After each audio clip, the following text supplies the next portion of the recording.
오늘이 무슨 날인지 아세요? 오늘이 10월 1일이에요. 예, 벌써 한 해의 4분의 3이 다 가고 이제 저희에게 남은 올 한 해가 얼마 없는데 올 한 해도 이때껏 지켜주신 주님의 은혜에 감사하며 우리가 오늘도 주님의 은혜를 찬양하기를 원합니다. 우리 이 시간 옆 사람과 이렇게 인사하겠습니다. 잘 오셨습니다. 축복합니다. 환영합니다. 축복합니다. 오늘도 이렇게 주의 자리를 지켜주신 이 예배의 자리를 지켜주신 여러분들 진심으로 환영하고 축복합니다. 우리 시간 주 앞에 같이 찬양하며 나아갑시다.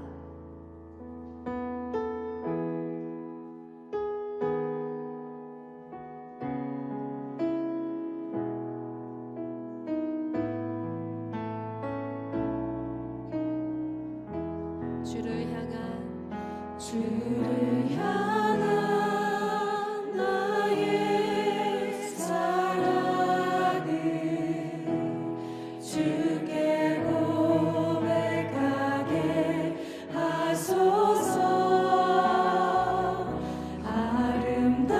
아름다운 주의 그늘 아래 살며 주를 보게 하소서.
역사하실 주님께 영광의 박수 올려드립시다.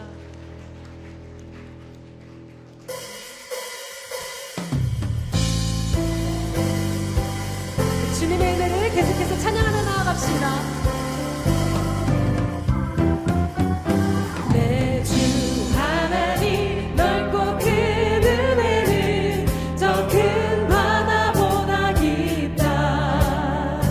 너무 닷줄을 끌러 깊은 대로 저 한가운데 가보라. 언덕을 떠나서 장파에 뱉이워 내 주 예수 은혜의 바다로 내 맘 거쳐가. 우리 2절 가서 찬양합니다. 왜 너 인생은 언제나 거기서 저 큰 바다 물결 보고 금인 모르는 깊은 바다 속을 한번 헤아려 안 보나. 언덕을 떠나서 장파에 뱉이워 내 주 예수 은혜의 바다로 내 맘 거쳐가라. 많은 사람이 얕은 물가에서 저 큰 바다 가려다가 찰싹거리는 작은 파도 보고 마음 약하여 못 가네. 언덕을 떠나서 장파에 뱉이워 내 주 예수 은혜의 바다로 내 맘 거쳐가라.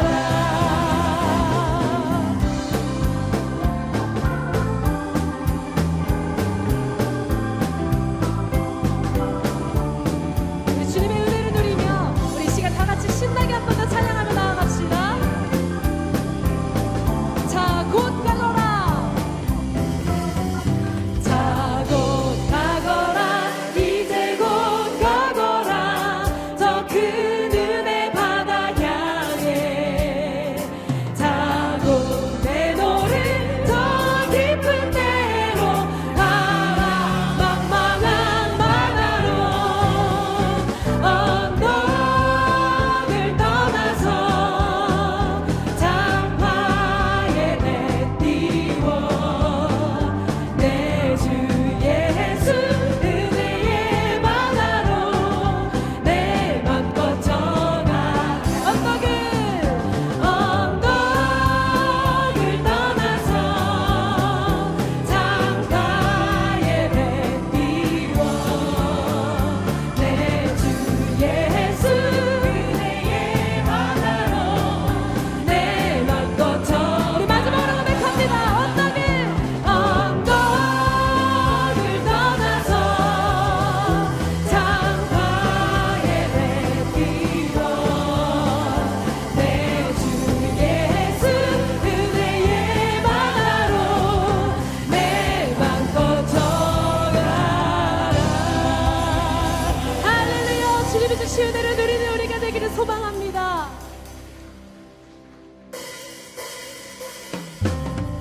하소서.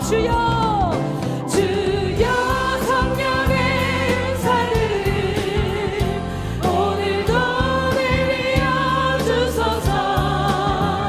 성령의 뜨거운 불길로서 오늘도 충만케. 3절 가사입니다. 희생의 제물로 돌아가신 어린 양 우리 주 예수여, 구속의 은혜를 내리시사 오늘도 구원해 주소서. 주님의 기쁘신 은혜만을 세상에 널리 전하리니 하늘의 능력과 권세로서 오늘도 입혀 주옵소서. 주여 성령의 은사들을 오늘도 내려 주소서. 성령의 뜨거운 불길로서 오늘도 충만케 하소서. 주여 성령의 은사들을 오늘도 내려 주소서. 성령의 뜨거운 불길로서 오늘도 충만케 하소서. 오늘도 충만케 하소서. 오늘도 충만케 하소서. 할렐루야. 우리 하나님께 영광의 박수 올려드립시다.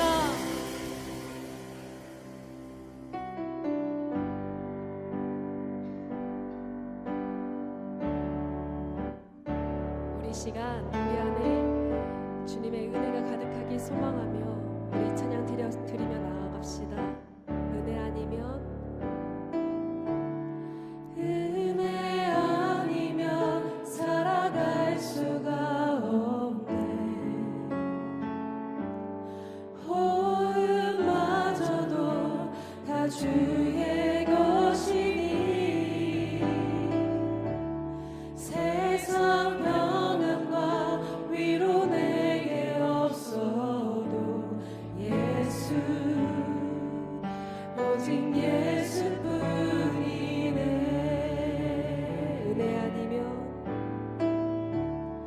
은혜 아니면 살아갈 수가 없네.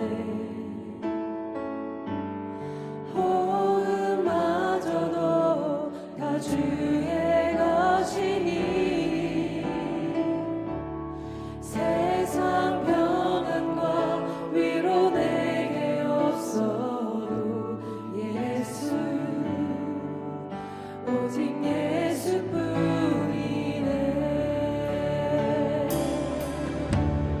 그 징계에 다 볼 수도 없고 작은 것 안에 지쳐도 주께 누리 나의 모든 삶 버티고 견디게 하시네.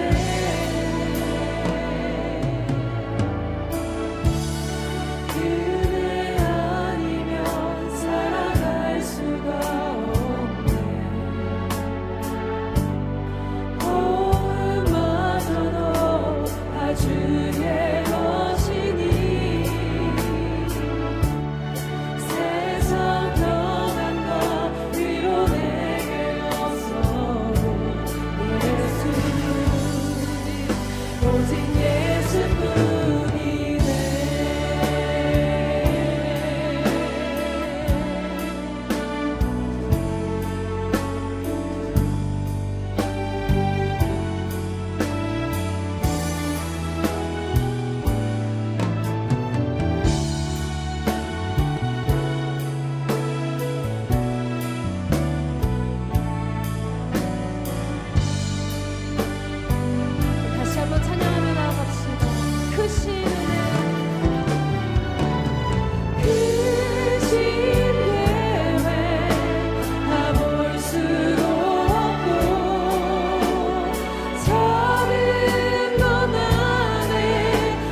우리 시간 잠시 기도로 나아가길 원합니다. 주님, 그렇습니다. 주의 은혜 아니면 우리가 호흡할 수조차 없습니다. 이 시간 이날 이때껏 우리를 보살펴 주시고 우리를 여기까지 인도하신 주님의 은혜에 감사하며 이 시간 기도로 예배로 나아가길 원합니다. 우리 주여 한번 부르짖고 예배로 나아갑시다. 주여, 주님, 주님의 은혜를 기억합니다. 아버지, 이때껏 우리를 인도하신 주님의 은혜를 기억합니다. 그 은혜에 감사하기 원합니다.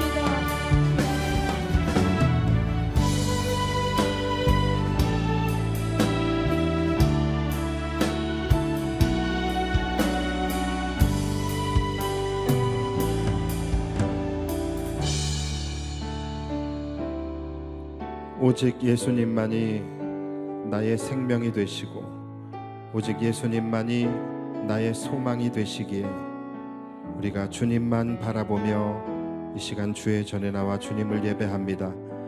이 시간 우리의 마음과 생각을 주장하여 주시고 오직 예수 안에서 참된 회복과 위로하심과 위로부터 부어주시는 그 평안과 은혜를 누리는 복된 예배 되게 하여 주시옵소서. 오늘도 예배 가운데 은혜의 강수가 넘쳐나게 하여 주시고 생명의 강수가 넘쳐나게 하여 주시며 메마르고 척박한 우리의 심령이 그리스도의 보혈로 깨끗하게 되어지는 복된 예배 되게 하여 주옵소서. 오늘도 우리가 영과 진리로 주님을 예배할 때에 주님만이 홀로 영광 받아주시고 우리에게는 한없는 은혜가 되게 하여 주옵소서. 감사드리며 예수님의 이름으로 기도하옵나이다. 명절이 있어서 그런지 우리 교회의 성도들이 많이 빠지신 것 같아요. 밥을 안 줘서 그런 건 아니죠? 정말 고향에 가신 거죠? 아무튼 멀리 가신 분들은 안전하게 돌아왔으면 좋겠습니다. 자, 우리가 이제 지난 시간까지 네 가지 밭에 대해서 우리가 함께 한 밭 한 밭 굉장히 자세하게 우리가 함께 말씀을 나누었었습니다. 어쨌든 결론은 무엇입니까? 우리의 마음밭이 항상 이 네 번째 좋은 밭과 같아야 된다라는 거예요. 우리의 마음밭이 좋은 땅, 즉 옥토가 되어야 하나님의 말씀의 씨가 우리의 심령 가운데 뿌리어질 때에 그 말씀의 씨가 잘 심기워지게 되고 또 싹이 트고 뿌리를 내리고 온전하게 잘 자라서 100배, 60배, 30배 아름답고 풍성한 열매를 맺을 수 있게 된다라는 거예요. 여기 계신 모든 성도님들이 다 좋은 밭이었으면 좋겠습니다. 그러나 또 현실은 그렇지가 않지요. 사실은 그냥 이상적인 바람으로는 여기 계신 모든 성도들이 한 분도 빠짐없이 좋은 밭이기를 원하지만 실제적으로는 아마 우리들 중에는 길가와 같은 밭도 있으실 것이고 돌밭과 같은 밭도 있으실 것이고 또 가시밭과 같은 밭도 있으실 거예요. 그래서 이게 참 우리에게는 불편한 진실입니다. 그러나 어쩔 수 없는 현실은 우리가 함께 한 자리에 있지만 우리 가운데에 네 가지의 밭이 함께 공존하고 있다라는 거예요. 자, 그렇다고 해서 여러분들이 지금 누구는 무슨 밭이냐, 누구는 무슨 밭이냐 이런 것에 대해서는 우리가 따지거나 생각할 필요가 없습니다. 왜냐하면 우리는 누가 무슨 밭인지에 대해서 우리는 알 수도 없습니다. 알 수도 없을 뿐더러 안다 해도 앞으로 성령님께서 또 그들의 마음밭을 어떻게 기경해 주실지 또 어떻게 바꿔 주실지 우리는 알지 못하기 때문에 그래요. 성령님이 우리의 마음밭을 만져주시고 또 새롭게 기경해 주시면 나쁜 밭도 얼마든지 또 좋은 밭이 될 수 있는 것이죠. 그래서 중요한 것은 누가 길가고 뭐 누가 가시밭이고 누가 좋은 밭이냐 이런 것을 따질 것이 아니라 나만 보시면 됩니다. 내가 지금 현재 어떤 밭인지 이것을 알고 농부 되신 하나님께 나의 마음밭을 기경해 주셔서 좋은 밭으로 바뀔 수 있도록 성령님께서 우리의 마음밭을 좋은 밭으로 바꿔 주시도록 우리가 사모하면서 기도하는 것, 그것이 가장 중요한 것입니다. 그래서 여러분 절대로 남을 판단하지는 마십시오. 우리는 결코 저 사람이 누가 어떤 밭인지를 우리는 알 수가 없어요. 그리고 또 그 사람이 앞으로 또 어떻게 바뀌어질지 이것도 우리는 단정할 수가 없습니다. 제가 실제로 이렇게 목회를 하다 보면은 예상 외의 성도들이 있습니다. 그래서 전혀 예상치 않았는데 좋은 밭인 분들도 있어요. 오늘 같은 날도 명절이 껴 있어서 안 나오시겠다 했는데 또 오늘 같은 날 정갈하게 차려입고 딱 자리를 지키시고 앉아 있는 그런 거 보면은 저분이 참 좋은 밭이었구나라는 것을 또 새삼 느끼게 됩니다. 누군지 쳐다보지 마세요. 그리고 또 어떤 때는 저분은 참 귀한 분이다, 참 좋은 밭인 것 같다, 그렇게 확신하고 있었는데 또 알고 보면은 길가나 돌밭인 경우들도 또 심심치 않게 있었습니다. 우리는 그 사람의 겉모습만 볼 뿐이에요. 그 사람의 속, 더 나아가서 그 사람의 믿음까지 볼 수 있는 능력은 우리에게 없는 것입니다. 사실 우리가 그런 부분에 믿음에 대해서 착각을 많이 합니다. 지금까지도 예배 열심히 잘 드리고 또 봉사와 헌신 열심히 잘 하시는 분들을 보면 저분은 참 믿음이 좋다, 우리는 이렇게 생각을 하죠. 또 기도 많이 하시는 분 보면은 저분은 참 믿음이 좋은 것 같아. 또 성경을 막 해박하게 많이 알고 있는 분들 보면은 또 그분들도 참 믿음이 좋은 것 같아, 그렇게 생각을 하죠. 근데 실제와는 또 다를 수 있다라는 거예요. 물론 그런 분들이 믿음이 좋을 확률이 높겠죠. 그런데 꼭 그렇지만은 않다라는 거예요. 여러분 기도 많이 한다고 믿음 좋은 게, 여러분 기도원에 가면 이상한 사람들이 제일 많아요. 그리고 또 성경을 많이 안다고서 꼭 믿음이 좋은 거 아니에요. 이단들이 성경을 우리보다 더 잘 압니다. 그러니까 우리가 겉모습만 가지고서 그 사람의 믿음을 판단할 수 없다라는 거예요. 또 때로는 직분을 가지고서 믿음의 이렇게 분량을 그렇게 생각하죠. 근데 사실은 원래는 그게 맞는 것이죠. 믿음의 분량을 따라 직분을 주는 거예요. 그렇기 때문에 직분에 따라서 믿음의 또 크기도 달라져야 되는 것이 맞는 거예요. 그러나 또 실제적으로 현실적으로는 또 그렇지 않아요. 뭐 직분이 높다고 해서 그분이 꼭 그렇게 막 믿음이 좋으냐? 또 그것도 아닌 것 같습니다. 그래서 결국은 어쨌든 간에 믿음은 그러한 외형적인 어떠한 것으로 판단할 수 없다라는 거예요. 예수님 실제 당시에도 그러지 않았습니까? 예수님께서 하나님 나라의 복음을 전파하셨는데 그 예수님께서 전하시는 그 복음에 실제적으로 긍정적으로 반응하고 또 실제적인 변화가 나타나는 사람들은 어떤 사람들이었어요? 굉장히 의외의 사람들이었어요. 오히려 유대인보다도 이방인들이 더 많았고요. 또 남자보다도 여자가 더 많았고, 또 바리새인과 성전 지도자 같은 그런 사람들보다도 오히려 세리와 죄인들, 이러한 사람들이 예수님의 복음에 반응을 하고 변화가 되었다라는 것이죠. 그러니까 여러분, 먼저 간 사람이 나중되고 나중된 사람이 먼저 될 수 있는 것이 믿음의 세계입니다. 이처럼 하나님의 나라는 어떠한 혈통에 의해서 또는 어떤 행위에 의해서, 권력이나 직책, 직분 이런 것에 의해서도 아니라 오직 그냥 믿음입니다. 오직 믿음에 의해서, 믿음 있는 자들에게만 하나님 나라의 비밀이 열릴 수 있게 되는 것이죠. 그래서 항상 우리의 결론은 뭡니까? 결국은 믿음으로 가야 되는 거예요. 길가나 돌밭이나 가시밭이나 이런 거 여러분 따지지 마십시오. 이것은 길가가 누구고 아니에요. 길가나 가시밭이나 돌밭이나 여러분 이게 다 누구의 마음입니까? 나의 마음밭인 거예요. 다 내 안에 존재하고 있다라는 것을 우리는 항상 생각하면서 우리의 마음밭이 끝까지 어디를 향하여 가야 됩니까? 좋은 밭으로 향해 나아가기 위한 그 믿음의 여정, 이것이 계속 우리의 삶 속에서 이루어져야 된다라는 거예요. 이것을 우리는 뭐라고 합니까? 성화라고 하는 것이죠. 그래서 예수님께서는 이 비유에 이어서 또 다른 비유를 말씀을 하시는데, 좋은 밭에도 알곡과 가라지가 함께 공존하고 있다라는 것을 말씀하고 계시는 거예요. 이것이 두 번째 비유입니다. 자, 이 두 번째 비유가 알곡과 가라지의 비유예요. 자, 이 비유도 여러분들이 아마 잘 아실 것 같아요. 자, 내용은 이렇습니다. 어떤 사람이 밭에다가 좋은 씨를 뿌렸어요. 좋은 씨를 뿌리고 거기에 물도 주고 또 나름 정성껏 경작을 합니다. 자, 그런데 모두가 잠든 어느 날 밤에 원수가 와서 그 좋은 씨를 뿌린 데 위에다가 가라지를 덧뿌리고 갔다라는 거예요. 가라지가 무엇인가에 대해서 궁금해 하시겠죠? 자, 이 농사를 지으신 분들은 혹시 아시려나 모르겠는데, 예, 저도 뭐 농사를 짓지 않아서 가라지가 뭔지를 잘 모르겠어요. 근데 일단 가라지라는 이름만 들어도 왠지 이게 나쁠 것 같다라는 그런 생각은 좀 드시죠. 기분이 좀 안 좋죠, 그렇죠? 예, 그래서 제가 찾아봤습니다. 그랬더니 아주 고약한 놈이 맞더라고요. 자, 이 가라지가 뭐냐? 이게 사람이 먹게 되면은 이 두통과 구토를 유발한다 그래요. 현기증을 유발하고 그런다 그래요. 그래서 이것이 독이 들어있어 이 독보리의 일종이라고 합니다.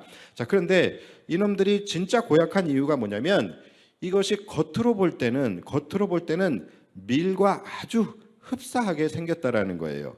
그래서 이것이 어느 정도 자랄 때까지는 이것이 밀인지 가라지인지 이것을 전혀 구분을 하지 못한다고 해요. 언제 아냐면 추수 때가 근접하게 돼서 그때 가서야 가라지와 알곡을 구별할 수 있다라고 합니다. 그러니까 거의 진품과 흡사한 짝퉁인 거예요. 이 짝퉁이 추수 때까지 진짜와 함께 자라면서 진품 행세를 하면서 진품의 것을 계속해서 기생충처럼 뺏어 먹고 사는 아주 가증스러운 것이 바로 이 독보리, 바로 가라지라고 합니다. 그래서 그 당시에는 누군가에 대해서 앙심을 품었을 때에 어떻게 하냐면은 밤에 몰래 그 사람 밭에 침입해서 가라지를 이렇게 막 뿌리고 오는 일이 많이 있었다고 해요. 그러니까 하여간 그때나 지금이나 추잡한 사람들은 항상 있어요. 그렇죠? 그래서 에이 버러지 같은 놈, 이거보다 더 심한 말이 에이 가라지 같은 놈인 것 같아요. 자, 그러니까 어쨌든 그게 오늘 본문의 내용이에요. 모두가 잠든 틈을 타서 나쁜 놈들이 밭에다가 가라지를 뿌려버린 거예요. 그 다음 날에 종들이 밭에 나와 봤지만 밭에 가라지가 뿌려졌다라는 사실을 전혀 인지하지 못합니다. 왜냐하면 알 수 없기 때문에 그래요. 자, 언제 압니까? 그 사실을 한참 시간이 흐르고 지난 후에 이들이 어느 정도 자라났을 때에 가라지가 함께 자라나고 있었다라는 것을 종들이 확인을 하게 된 거예요. 그래서 그것을 본 종들이 경악을 금치 못합니다. 그래서 빨리 주인에게 가서 이 사실을 보고합니다. 주인님, 우리가 분명 좋은 씨를 뿌리지 않았습니까? 그런데 지금 우리 밭에 가라지가 함께 지금 자라나고 있습니다. 그랬더니 주인이 뭐라 그럽니까? 원수들이 밤에 와서 가라지를 뿌리고 갔구나. 그래서 종들이 그러면 지금이라도 당장 가서 저 가라지들을 다 뽑아버릴까요?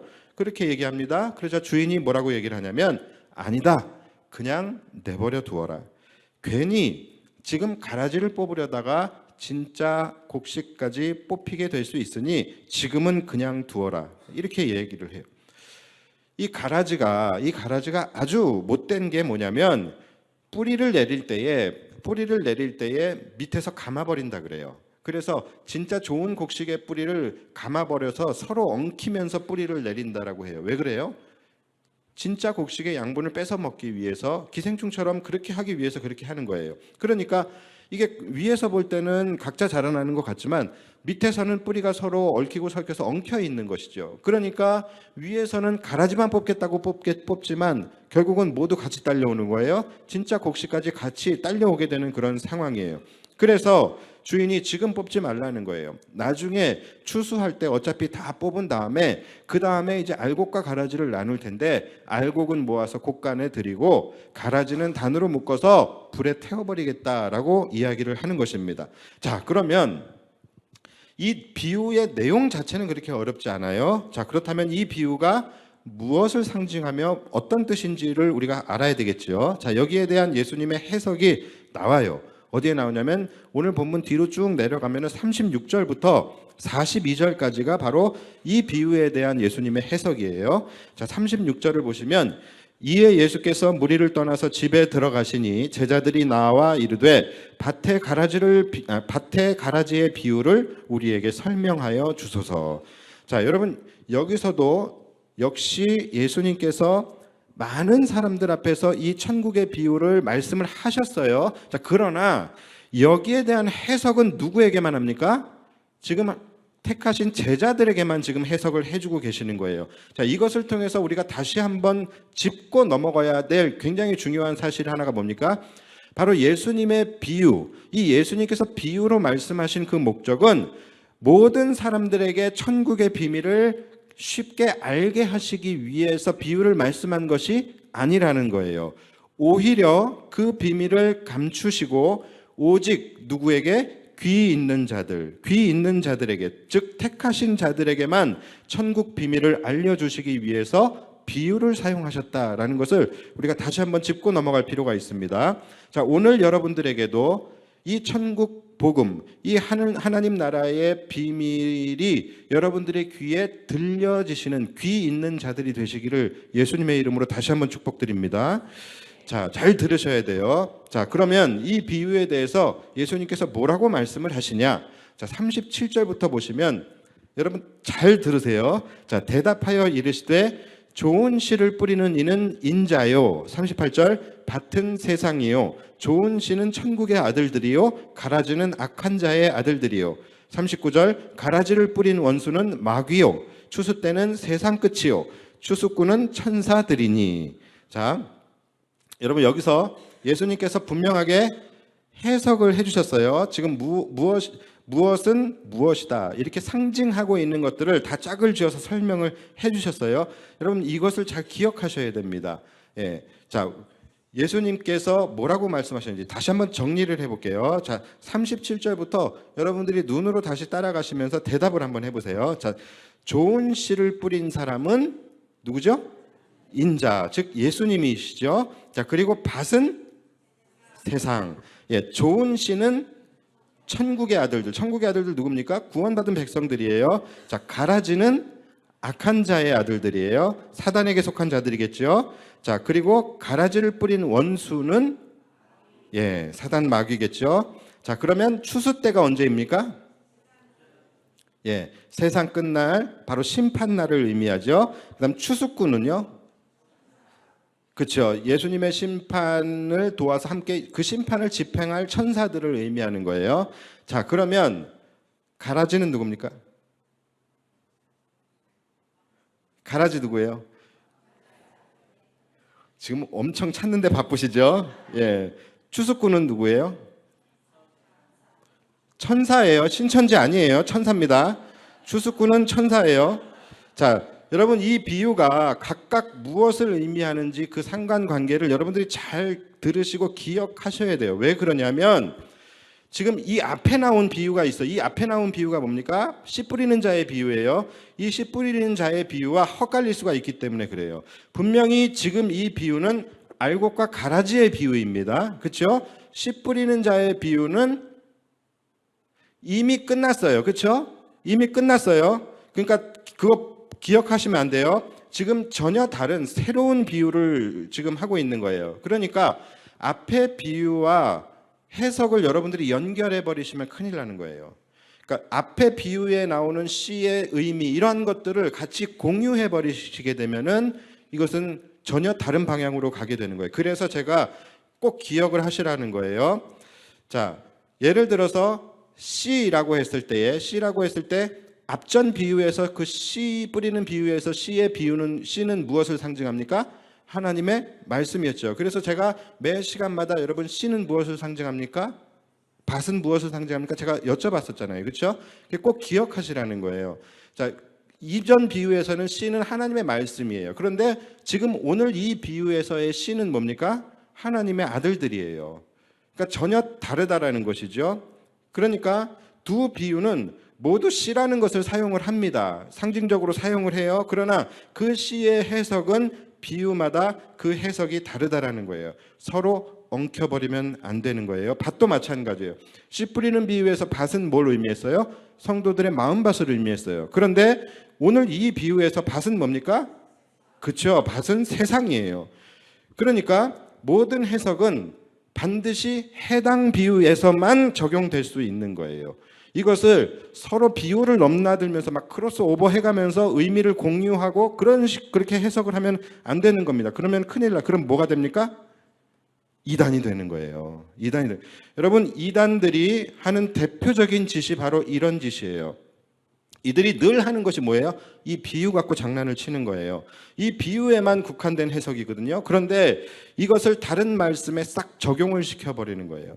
밭이 성도들의 마음밭이었다. 이 비유가 해석이 됐어요. 그런데 다른 말씀에서 밭이 나오면 이 의미를 거기다 갖다 붙여서 자기들이 하고 싶은 의도의 말을 만들어가는 것이 바로 이단들이 하는 짓입니다.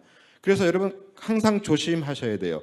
그러니까 지금 이 성경에 비유와 같은 말씀들 또는 상징적인 말씀들이 얼마나 많습니까? 굉장히 많잖아요. 그러니까 이들에게 이 자원이 무궁무진한 거예요. 그러니까 갖다 붙이기만 하면 자기들이 얼마든지 자기들이 의도하는 메시지로 결론을 이끌어낼 수 있다라는 거예요. 이단 여러분 별거 아니에요. 얼마나 쉽습니까? 저한테 하루만 줘보세요. 제가 교단 하나 만들지. 그러니까 여러분 이거는 이단들이 하는 건 전혀 어려운 것이 아니에요. 이단들은 하나님의 말씀을 온전하게 해석하는 것이 우선이 절대 아닙니다. 그들은 뭐가 우선이에요? 자기들이 말하고 싶은 것이 먼저예요. 자기들의 의도가 우선입니다. 그래서 말씀을 가지고 자신이 의도하는 메시지에 끼워 맞추기 위해서 말씀을 막 다 분해하고 쪼개고 난도질을 하는 것이죠. 그래서 다 이 조각조각들을 만들어 놓고서 그 다음에 자신들이 하고 싶은 말로 이 조각들을 가지고서 조합을 해놓은 거예요. 그것이 이단인 것입니다. 그러니까 그런 장난질을 한다라는 거예요. 그러니까 이런 장난질을 하기에 제일 좋은 재료들이 바로 비유거든요. 그래서 여러분들이 비유를 항상 묵상하실 때는 이 부분을 조심하셔야 돼요. 무엇이 무엇을 상징하고 있는지를 분명히 아셔야 되고 그것은 반드시 해당 비유에만 해당이 된다라는 것을 여러분들이 아셔야 돼요. 이단들이요, 이 비유를 가지고서 잘 조합해 가지고서 딱 그 뜻풀이를 해서 만들어서 세팅을 해놓으면은 성도들이 미혹되기에 가장 좋은 가짜 진리가 완성이 되는 거예요. 그래서 잘 모르는 성도들이 그거를 듣게 되면은 신세계가 열리는 거죠. 야, 그동안에 내가 어렵다고 느꼈던 성경이 이렇게 쉽게 풀릴 수 있는 거였구나. 그동안에 기성교회에서 우리 목사님이 전혀 이 부분에 대한 문제, 이 궁금한 것을 해결해 주지 못했는데 야, 여기 오니까 이게 해결이 되는구나. 참된 진리가 여기에 있구나. 이러면서 미혹되는 겁니다. 빠져 들어가는 거예요. 여러분 정말로 조심하셔야 됩니다. 이들의 장난질에 절대 속지 마십시오. 하나님의 말씀은 우리에게 주신 말씀 그대로 가지고 해석해야 되는 거예요. 여러분 비유는 아까도 말씀드렸지만 비유는 감추어져 있는 것입니다. 감추어져 있는 거예요. 그것을 드러내시고 알려주시는 분은 성령님이세요. 다시 말해서 해석은 사람이 하는 것이 아니라 성령님께서 말씀을 조명해 주셔야지 해석이 가능하다라는 것이죠. 그러니까 사람이 이상하게 어줍지 않게 막 끼워 맞춰서 하는 그런 거에 여러분들 휘둘리지 마시고 거기에 속지 마십시오. 말씀이 이해가 안 될 때, 해석이 안 될 때 목회자들에게 물어보시고 또 여러분들이 스스로 성령님을 의지하시고 말씀을 묵상할 때마다 기도하십시오. 성령님께서 내가 지금 말씀을 묵상할 때에 이 말씀을 조명해 주셔서 이 말씀 속에 담겨지신 하나님의 깊은 그 뜻을 밝히 알게 해달라고 여러분들이 기도하시면서 말씀을 읽으셔야 되는 거예요. 그래서 이 하나님의 말씀이라는 것은 반드시 정확한 해석 그리고 우리에게 계시해 주신 말씀 그대로만 믿는 것이 너무나도 중요한 것입니다. 그래야지만 우리가 그리스도인들이 영적 성장이 건전하게 올바르게 자라날 수가 있게 되는 거예요. 이 그리스도인의 영적 성장을 방해하는 것, 이 방해하는 것이 바로 뭐예요? 바로 가라지인 거예요. 가라지의 역할이 뭡니까? 가라지의 역할이 뭐예요? 지금 잘 자라고 있는 곡식밭에 지금 가짜들이 진짜 모습을 하고 침투를 하는 거잖아요. 그래서 진짜 곡식들을 위협하고 영적으로 서서히 죽여가는 것입니다. 어떻게 해요? 뿌리로 감고 얽히고 설키게 해서 그들의 양분을 빼앗고 온전한 하나님의 말씀의 양분을 공급받지 못하게 방해하는 거잖아요. 여러분 이단들이 하는 게 뭡니까? 바로 이런 거예요. 이단들이 하는 것이 이런 거예요. 겉으로는 전혀 티가 안 나요. 전혀 티가 안 나요. 온전하고 신실한 성도의 모습을 하고 하나님의 교회에 침투해서 뿌리를 감아버리는 것입니다. 거룩한 진리의 밭에 자신들의 악한 교리를 뿌려놓고 믿음의 뿌리를 서로 얽히고 설키게 하는 거예요. 그래서 거룩한 성도들이 온전한 하나님의 말씀의 양분을 공급받지 못하게 해서 결국은 성도들을 영적으로 죽어가게 만드는 것. 여러분, 이것이 이단의 목적이에요. 그래서 첫 번째 가라지는 바로 이단들입니다. 가장 강력한 가라지예요. 자, 그렇다면 이 가라지를 뿌린 원수가 누굽니까? 제가 기억하라 그랬잖아요. 그렇죠? 예. 자, 뿌린 원수가 누구예요? 마귀잖아요. 그렇죠? 그러니까 이거 여러분 계속해서 이 상관관계를 계속 여러분들이 머릿속에 가지고 있으셔야 돼요. 그래서 우리가 믿음 생활을 할 때에 극도로 조심해야 할 첫 번째 가라지가 바로 이단들입니다. 여러분, 이단들 조심하셔야 됩니다. 이단들은 얼마든지 우리 주변에 섞여 있을 수 있습니다. 섞여 있을 수 있어요. 가라지의 특징이 뭐예요? 가라지의 특징은 아시다시피 덧뿌리는 거예요. 덧뿌리는 거예요. 누가 처음부터 나는 가라지밭을 만들어야지 하고서 가라지 씨만 뿌리는 경우는 없다라는 거예요. 가라지는 항상 잘 일구어 놓은 밭에 덧뿌리는 것이 가라지예요. 그러니까 가라지는요,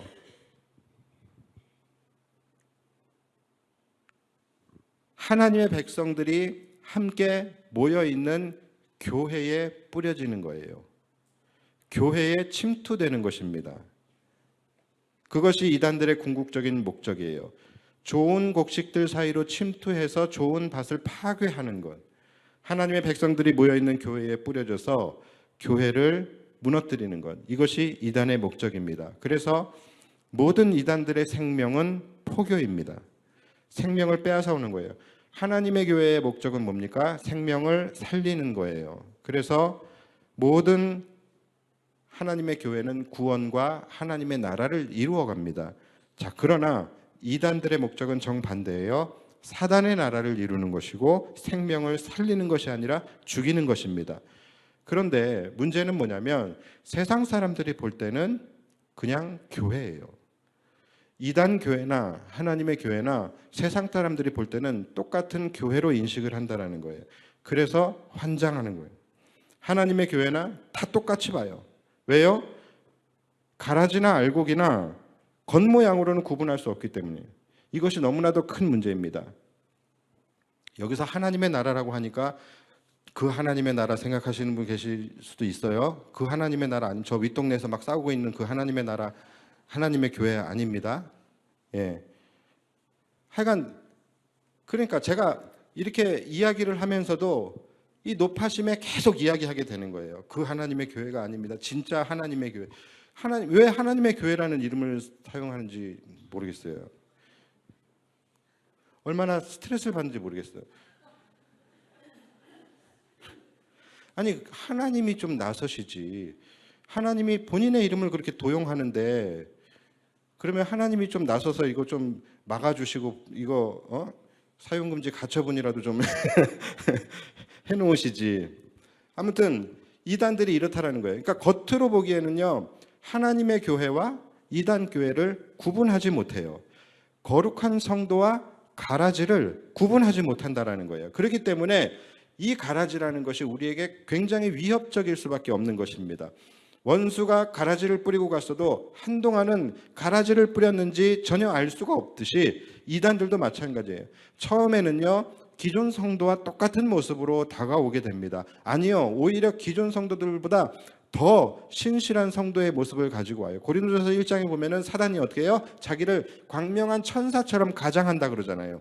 그러니까 이 이단들이 들어올 때는요, 굉장히 나이스합니다. 굉장히 거룩하고 신실해 보이고 인격적으로도 훌륭하고 정말로 천사처럼 그들의 신앙의 모습이 굉장히 매력적으로 보이는 그런 모습으로 다가온다라는 거예요. 그러나 결국은 끝에 가서 본색을 드러내게 되는 거예요.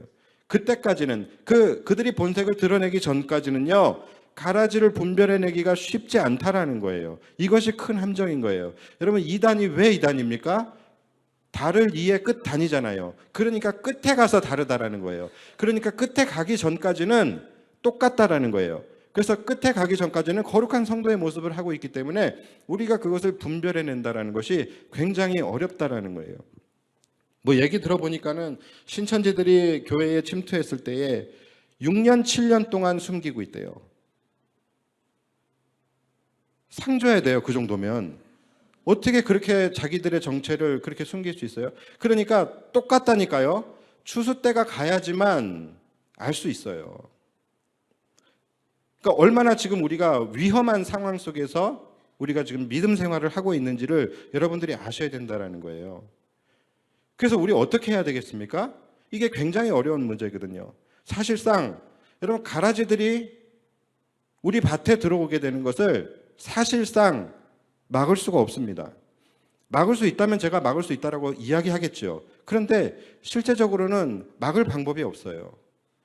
차라리 그때그때마다 매달 하나님께서 명단을 내려주셔서 가라지들 명단 내려주셔서 제가 매달 한 번씩 가라지들 나가세요 이렇게 하면 너무 좋겠죠. 근데 또 우리 하나님 그런 스타일이 아니시잖아요. 그러니까 이게 지금 사실은 방법이 없는 거예요. 우리가 할 수 있는 최선이 뭐가 있겠습니까? 첫 번째로는 내가 가라지가 되지 말아야 돼요. 내가 가라지가 되지 않을 거라는 확신도 하지 마셔야 돼요. 내가 가라지가 되지 말아야 되는 것이고, 두 번째로는 내 주변에 혹시 있을 가라지들이 있어요. 그래서 내 주변에 있을 가라지들에게 내 거룩한 믿음을, 내 거룩한 양분을 빼앗기지 않는 것입니다. 이것이 신앙생활 하는 데 있어서 가장 중요한 부분이에요. 첫 번째, 내가 가라지가 되지 않는 것, 그러한 것들에 미혹되지 않는 것. 그리고 두 번째, 혹시라도 있을 내 주변에 있는 가라지들에게 내 믿음을 빼앗기지 않는 것.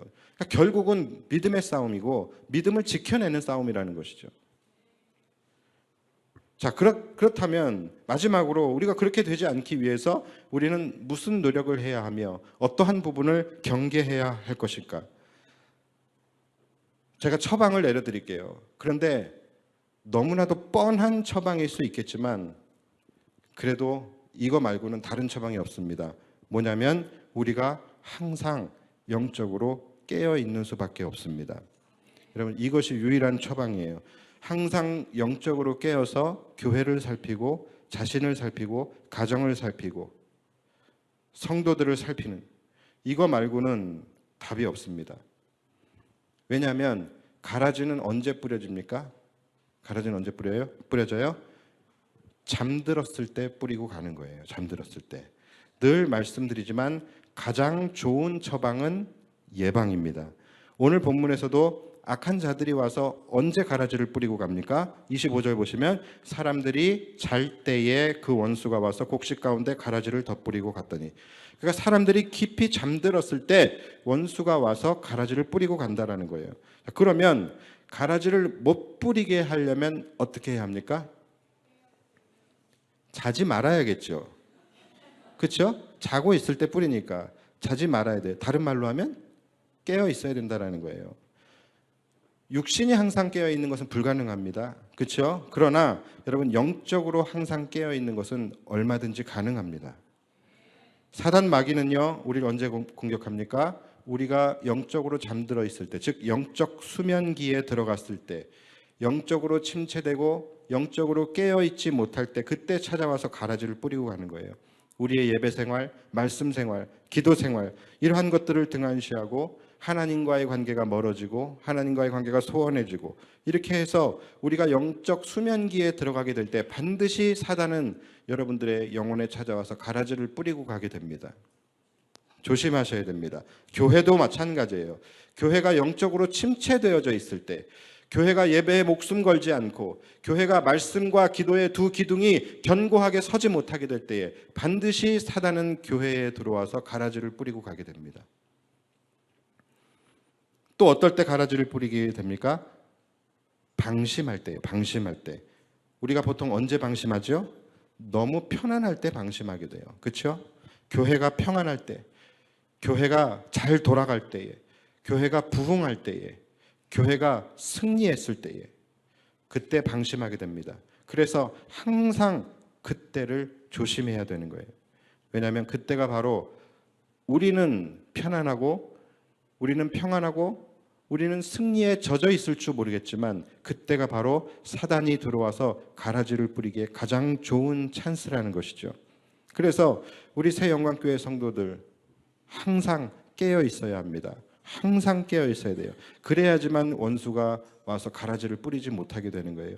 이번에도 명절이라고 해서 금찬기를 씌웠더니 토요일날 교회 앞에 가라지들이 이렇게 뿌려져 있더라고요. 근데 실제적으로 저도 제가 목사임에도 불구하고요, 금요일날 금찬기를 안 하니까 좋아요. 너무 좋아요. 근데 육신은 좋아요. 그런데 영적으로는 계속 다운되고 침체될 수밖에 없는 거예요. 인간이 그렇게 연약합니다.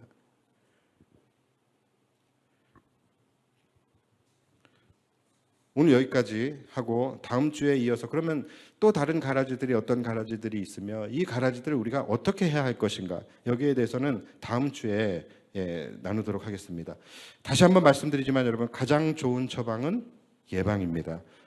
우리 육신은 피곤해요. 그래서 잠들 수 있습니다. 그러나 우리의 영만큼은 항상 깨어 있어야 되는 거예요.